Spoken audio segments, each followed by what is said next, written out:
Oke, ini adalah video yang kedua. Kita akan mulai masuk ke bagian transaksi. Oh, bukan, setting awal perusahaan ya. Kalau yang pertama tadi adalah bagaimana pembuatan account, dan video kedua ini adalah khusus untuk pengaturan awal sebelum kita masuk ke transaksi. Oke, kalau menurut perintah, kita disuruh membuat atau melengkapi informasi perusahaan.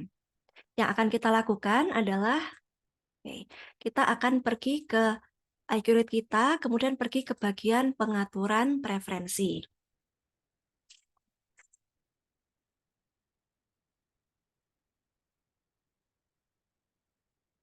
Oke, setelah Anda klik di sini ada pengaturan, kemudian ada menu lagi preferensi, ya kita akan masukkan informasi secara lengkap. Seperti contoh nomor telepon, silakan di-copy, masukkan.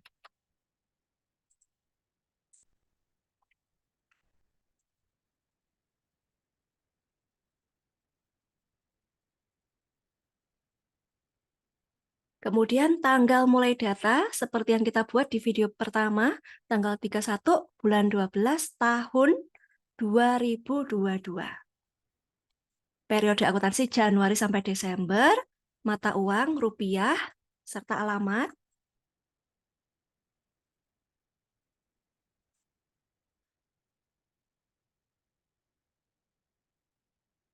Ya, pastikan ketika mengisi kota, Anda memilih, ketikan aja sedikit, misalnya Surabaya gitu, kemudian Anda klik, maka akan langsung muncul sendiri provinsinya, kemudian negaranya, serta yang perlu Anda lakukan adalah masukkan kode pos.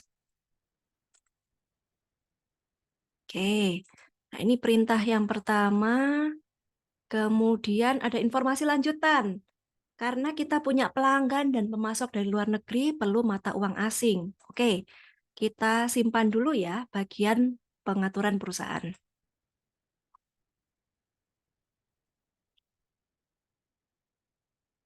Nah, teman-teman melihat di bagian atas ada bagian yang berwarna biru, ada suatu hal yang sukses dilakukan. Yuk kita lanjut membuat ke pengaturan.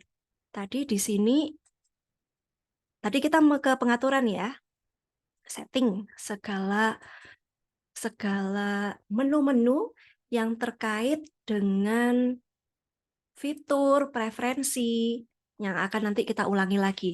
Sekarang kita pergi dulu sebentar ke perusahaan. Tadi di soal mengatakan bahwa perusahaan kita ada pelanggan dan pemasok dari luar negeri, sehingga butuh mata uang asing, yaitu Singapura dolar. Maka kita bisa pergi ke bagian mata uang. Nah, kalau misalnya di sini nggak aktif ya, kalau misalnya punya rekan-rekan nggak aktif, Anda harus melakukan pengaturan di bagian ini, pengaturan, preferensi, kemudian ke bagian fitur. Nah, di sini. Tadi kita di perusahaan ya, sekarang kita fitur. Pastikan multi mata uang terpilih. Oke, sementara itu dulu kita simpan dulu ya. Nah, nggak ada yang kita ubah, saya hanya menunjukkan. Soal tadi mengatakan ada pelanggan dari luar negeri, kita masukkan mata uang asing, kemudian masukkan pajaknya PPN 11%. Nah, informasinya cara mengerjakan ada di note berikut ya. Saya nggak buka note lagi, tapi langsung saya tunjukkan. Kita pergi ke bagian perusahaan, kemudian mata uang. Yes, sekarang kita tuliskan negara atau nama mata uangnya. Kita tadi tahu bahwa mata uangnya Singapura dolar, maka kita pilih, kemudian kita simpan. Ya, ketika proses ini selesai, maka kita perlu double check. Pastikan ketika Anda setelah input sesuatu atau menambahkan sesuatu, periksa di bagian yang hijau ini tadi ya, daftar namanya. Jadi ada dua mata uang yang aktif, Indonesian rupiah dan Singapura dolar. Oke, mata uang beres. Kemudian tadi perintah di soal mengatakan bahwa ada pajak PPN 11%. Tetap dari perusahaan, kemudian pajak. Nah, pajak Anda nggak usah nginput ya, rekan-rekan ya. Coba diperiksa dulu apakah pajak tersebut sudah ada. Karena Indonesia pakai PPN 11%. Dan accurate ini biasanya up to date. Biasanya dia otomatis menambahkan. Cek di sini di daftar PPN 11%. Misalnya masih 10%, silakan diedit caranya. Ya, dibuka, kemudian persentasenya bisa disesuaikan. Oke, nggak ada yang saya ubah ya. Kita tutup aja, pajak sudah. Kemudian soal berikutnya mengatakan kita perlu melakukan pengaturan dari bagian penjualan. Nah, cara-caranya ada bagian note ini ya. Yuk kita pergi ke pengaturan, kemudian preferensi, kemudian fitur. Nah, di sini di perusahaan kita mulai dari tab yang pertama, perusahaan, penjualan, pembelian, terus persediaan ya. Urutannya gitu ya. Di perusahaan dulu, silakan cek di soal bahwa kita tadi punya multi mata uang. Ada Indonesian rupiah dan Singapura dolar.